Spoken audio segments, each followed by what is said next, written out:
இன்னும் வரல. வந்த ஆ கடைசி கிளாஸ்ல என்ன படிச்சோம்? கடைசி கிளாஸ்லயா ம் இது ம- மத்து ம-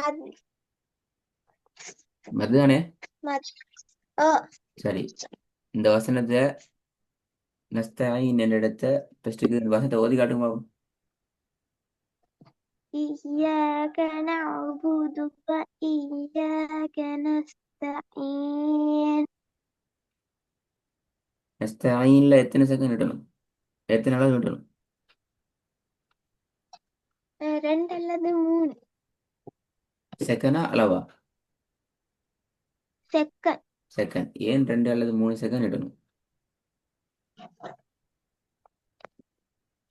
அதுக்கு சுக்குன் நூன் நூனுக்கு முன்னுக்கு சுக்குன் செய்யப்பட்ட யாவந்திக்கத்தாலேயும் ம் அந்த நூன்ல கடைசி நிறுத்த கொள்ள ஆ சுக்குன் செய்யப்பட்டு நிறுத்தத்தாலே. ஓகே, முதலாவது விஷயம் சுக்குன் செய்யப்பட்டு நிறுத்துறோம். அது பிறகு என்ன ரெண்டாவது?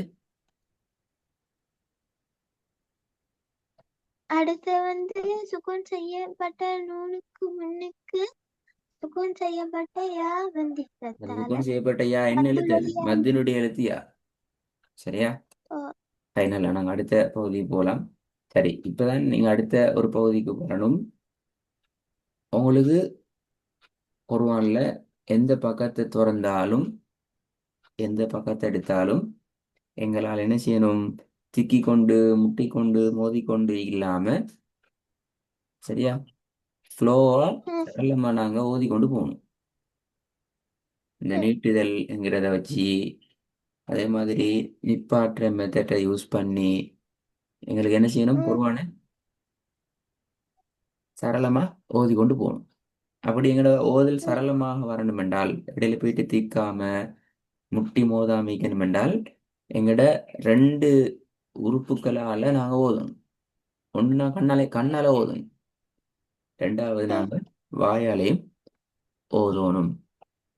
கண்ணை மூடிக்கொண்டு வாயில மட்டும் ஓதினாலும் பிரச்சனை, வாய் இல்லாம கண்ணால மட்டும் ஓதினாலும் சத்தம் வெளியே வராது. சரியா? சரி, இதுல கண்ணால முதலாவது ஓதுறதா வாயால முதலாவது ஓதுறதா அனுபவம்? கண்ணால. எஸ், கண் பார்த்துட்டதை தான் வாய் உச்சரிக்கணும். ஏன்னா எங்களுக்கு தெரியும், கண் பார்க்காம வாயால உச்சரிச்சா பிரச்சனை போய்த்திடும், வேற மாதிரிலாம் உச்சரிப்பு வந்துடும். சரி, இந்த ரெண்டும் எப்படி ஃபங்க்ஷன் ஆகணும் என்று சொன்னா, இப்போ உதாரணத்துக்கு இந்த வசனத்தை எடுத்தீங்கன்னால், ஈயாக்க என்ற சொல்ல முதலாவது நீங்க கண்ணால பார்ப்பீங்க. அதுக்கப்புறம் என்ன செய்யும்? உங்களோட வாய் அதை உச்சரித்து கொண்டே வரும். செல்று. இதில் பாருங்க, ரெண்டுக்கும் இடையில இருக்கிற கெப் எவ்வளோ ஸ்பீட் வந்து எவ்வளோ இக்கின்னு பாருங்க. இங்கே கண் வருது, வாய் இங்கே வந்துட்டு, அப்போலாம் கெப் இல்லை. சின்ன ஒரு கெப் தான் ரெண்டுக்கும் இடையில இருக்குதுண்ணா. ஓ கண் பார்க்கறதுக்கும் வாய் ஓதுறதுக்கும் இடையில சின்ன ஒரு பகுதி தான் நிற்குது. எனவே நாங்கள் வசனமாக ஓதுற நாங்கள், இப்போ நாங்கள் எழுத்துக்களாக ஓதுறையிலே குர்ஆனை திறந்த வசனங்களாக தான் நாங்கள் ஓதி கொண்டு போவோம். இப்படிதானே? இதில் சில விஷயங்களை நாங்கள் தெரிஞ்சுக்கொள்ளணும். முதலாவது, கண்ணால ஓதுறது ஸ்பீடா வாயால ஓதுறது ஸ்பீடா? கண்ணால ஓதுறது. எஸ், கண்ணால ஓதுறதுங்கிறது சரியான ஸ்பீடுனா. கண்ணுக்கு வேலை என்ன? கண்ணுக்கு பார்த்து கொண்டு போறது மட்டும்தான். ஒவ்வொரு எழுத்தையும் அதுக்கே உரிய அமைப்பில் உச்சரித்து வெளிப்படுத்தி ஓதுற தேவை, நீட்டி சத்தம் போட்டு வாய். ஓதுற தேவை வாய்க்கு இல்லை. ஸோ அதெல்லாம் வாய்க்கு வந்ததால கண் என்ன செய்யும்? படபடபடன்னு போய்த்திடும். ஸோ நாங்கள் என்ன செய்யணும் என்றால், கண்ணால ஓதுறத கொஞ்சம் கண்ட்ரோல் பண்ணணும்.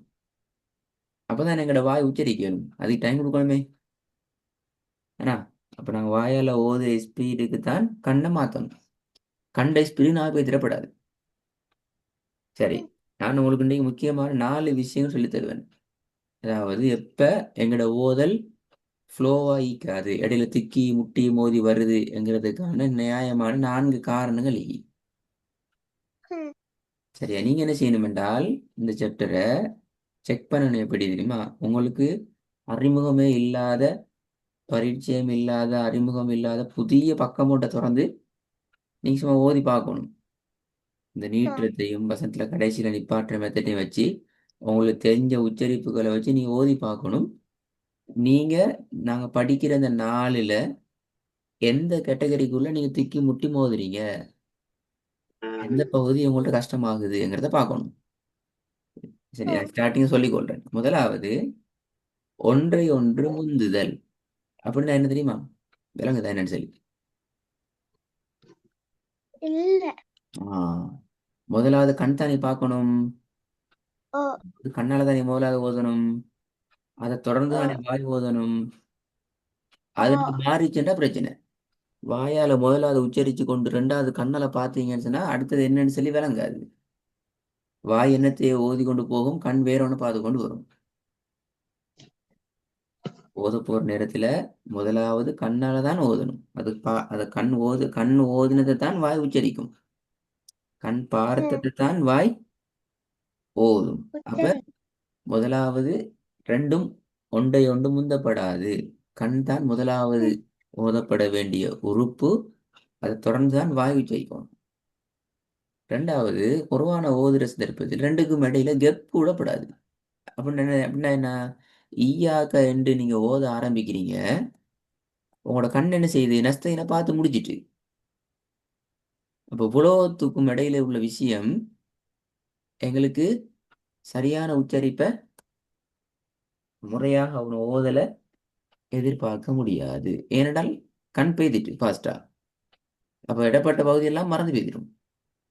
ஈயா கண்டு போதுறதா, ஈயா கீண்டு போதுறதா, ஈயா கூண்டு போதுறதா, நபது கண்டு போதுறதா, புது கண்டு போதுறதான்னு சொல்லி எங்களோட வாய் உச்சரிக்கிறதுக்கு கஷ்டப்படும். வாய் கீக்கிற பழக்கம் என்ன? கண் எங்க பாக்குதோ அங்கதான் ஓதி பழக்கம், அங்கதான் ஓடுறதுக்கு ஓடும் எங்களோட வாய். அப்படித்தானே? கண் பார்த்ததை தான் வாய் ஓடும். சோ என்ன செய்யணும்? ரெண்டையும் கிட்ட கிட்ட வச்சுக்கணும், கெப்ப கூட்டி கொள்ளப்படாது. நான் முதல்ல சொன்னேனே கண்ணை கண்ட்ரோல் பண்ணணும் சொல்லி, அதான் அது.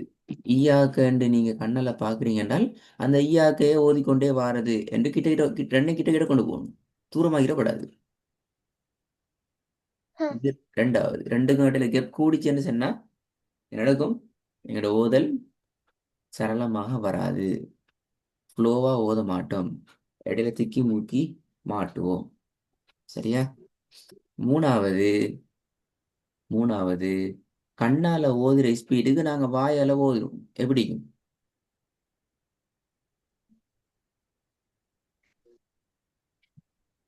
வெடிக்கும். கண்ணால ஸ்பீடா ஓதி கொண்டு போகும் தானே, அந்த ஸ்பீடுக்கு வாயால ஓத ஆரம்பிச்சா எப்படி இருக்கும்? என்ன நடக்கும்? நீட்ட வேண்டியதை ஒழுங்கா இல்லையா? நீட்ட மாட்டோம். முதலாவது நீட்ட வேண்டியதை ஒழுங்கா முறையா நீட்டவே மாட்டோம். நீட்டுறத ஒழுங்கா நீட்டலண்டா ஓதலே இல்லாம போய்த்திடும். இதை படிச்சுக்கிறோம். சரியா ஓ. நீட்டி ஓதணும்.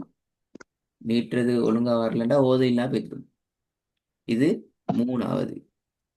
நாலாவது அடுத்த முக்கியமான பிரச்சனை, ஒரே இடத்துல ரெண்டு கண்ணையும் கண்ணை பார்க்கறது, வாயாலும் அதே இடத்துல ஓதி கொண்டிருக்கிறது. அது பெரிய பிரச்சனை. பாருங்க, நஅ்புது என்ற சொல் இது மட்டும் கண்ணால பார்த்து கொண்டு வந்தீங்க, வந்துங்க நின்ட்டீங்க. வாயால் என்ன செய்றீங்க? அதே மாதிரி ஓதி நஅ்புதுன்னு அப்படி நின்றும். இந்த வேர்வை நீங்க சரியா பார்க்கல, பார்த்து ரெடி ஆகல. இந்த இடத்துல தான் நிறைய பேர் எப்படி ஓதுவாங்க? ஈயாக்க ந ஈயாக்க ந பூ பூ ந பூ ந புது வ ஈயா ஈயாக்கன்னு சொல்லி சில பேர் இடையில என்ன செய்வோம்? திக்கி திக்கி திக்கி திக்கி திக்கி திக்கி போவோம். காரணம் என்ன? அடுத்த எழுத்து நாங்க என்ன செய்ய மாட்டோம், ஓதுற சந்தர்ப்பத்தில் சரியா பாத்திக்க மாட்டோம். எங்களோட ஓதல் வாயால உச்சரிக்கிறது வர அதுக்கு முன்னாடி எழுத்து நாங்க பார்த்து பார்த்து பார்த்து மூவ் ஆகி கொண்டு போகணும். இதனாலும் தான் இதனாலும் தான் எங்களோட இது நாலுலையும் நாங்க மாட்டிக்கொள்ளாம இருந்தால் எங்களோட ஓதல் ஃப்ளோவா வந்துடும், சரளமா ஓத வந்துடும். நான் திருப்பியும் சொல்றேன், எழுத்துக்கள் உச்சரிப்பெல்லாம் ஒரு பக்கம். முதலாவது எங்களுக்கு எந்த ஒரு பக்கத்தையும் திறந்தா தைரியத்தோட ஃப்ளோவா சரளமா ஓதுறதுக்கு போகணும். நீட்டுறதை சரியா நீட்டி ராகத்தை சரியா எடுத்து நிப்பாட்டுற ஒழுங்கலுக்கு கூடாக நிப்பாட்டி நான் ஓதி கொண்டு போகணும். இது நடந்தாதான் எங்களுக்கு உச்சரிப்பு திருத்தலாம். உச்சரிப்பு எங்க திருத்தணும்? ஓர் எழுத்தா திருத்தல உச்சரிப்பு. உச்சரிப்பு ஓதெல்லாம் திருத்தணும். அப்போ ஓதல் நடக்கணும் என்ன? அப்ப நாங்க இன்றைக்கு உங்களுக்கு சிந்திக்கிறோம், நீங்க குர்ஆனை இப்போ ஓதணும், திக்காம ஓதணும். எந்த வசனத்தை எடுத்தாலும் திக்காம ஓதுறதுக்கு எங்களுக்கு தெரியும். ஹைர். இப்ப நாங்க முக்கியமான 3 விஷயத்தை முடிச்சிட்டோம். ஒன்று, வசனத்துல கடைசியில எப்படி நிப்பாட்டுற என்கிற ஒரு பகுதியை முடிச்சிட்டோம். ஓதுறதுக்கு தேவையான விஷயங்கள்ல. ரெண்டாவது, நீட்டுறது தொடர்பான விஷயங்களையும் முழுமையா முடிச்சிட்டோம். முடிச்சிட்டோமா இல்லையா? முடிச்சிட்டோம். மூணாவது, எப்படி நாங்க திக்காம ஓதலாம் என்ற பகுதியும் இப்போதைக்கு உங்களுக்கு விளங்கப்படுத்தப்பட்டு முடிஞ்சிட்டு. மூணாவதுல ஒர்க் செய்யல, ஒர்க்கை செய்ய வேண்டியது மூணாவது பகுதி. எனவே இப்ப நாங்க இந்த பின்னணியில தான் அடுத்த பகுதியை நாங்க ஆரம்பிக்கணும். சரியா? இந்த பகுதி 13 பகுதிகளை கொண்ட பகுதி. நீங்க ஊர்ல ஓதிப்பீங்க அலிஃப் பா தா சா ஜா ஜீம் ஹே ஹான்னு சொல்லி, ஏன்னா அப்படியா? அப்படிதான் ஓதி சின்ன குரான்ல. ஆ, அந்த அலிஃப்ல இருந்து யா வரைக்கும் உள்ள எழுத்துக்கள்ல ரா என்ற எழுத்தை விட்டுட்டு அடுத்த எழுத்துக்கள் எல்லாத்தையும் 13 கேட்டகரியா நாங்க ஓத பழக போறோம். எழுத்துக்களை படிக்கிறல்ல, இதான் அலிப் இதான் பாண்டு படிக்க மாட்டோம். வசனங்களாக நாங்க ஓதி ஒவ்வொரு எழுத்துக்களையும் எங்களோட ஓதலை நாங்க திருத்த போறோம். திருப்பியும் சொல்லிட்டேன், ஓதல் தான் திருத்த போறோம். இப்ப நான் ஒரு வசனம் கொண்டு ஓத தந்தேன், நஸ்தாயின் நீட்டு ராகம் எடுத்து ஓதுனீங்க அப்படித்தானே? ஆ, அது இன்னும் ராகம் எடுத்து நீட்டி ஓதுற லெவலுக்கு மாறிக்கும். நான் உச்சரிப்பு கேட்கல. சரியா? அஸ்வா, எங்களுக்கு ஓதல்ல உச்சரிப்புங்கிறது ஒரு பகுதி. அதுக்கு முன்னுக்கு நாங்க ராகத்தையும் வசனத்துல நிப்பாற்ற ஒழுங்குகளையும் பேணி எங்களுக்கு எங்கள்ட இயல்புல ஓதுறதுக்கு வரணும். அப்பதான் உச்சரிப்பு திருத்தலாம். சரியா? எனவே இதுல எந்த ஒரு சூறாவும் இந்த 13 பகுதிக்குள்ளாலையும் முழுமையா வராது. இப்போ உதாரணத்துக்கு குல்லோது பிரபின்னா சூறா ஃபுல்லா ஓத போறோம், குல்லோது பிரபின்னா ஓதுவோம், குல்லோது பிரபில் பழக்க அப்படி ஓத மாட்டோம். சரியா?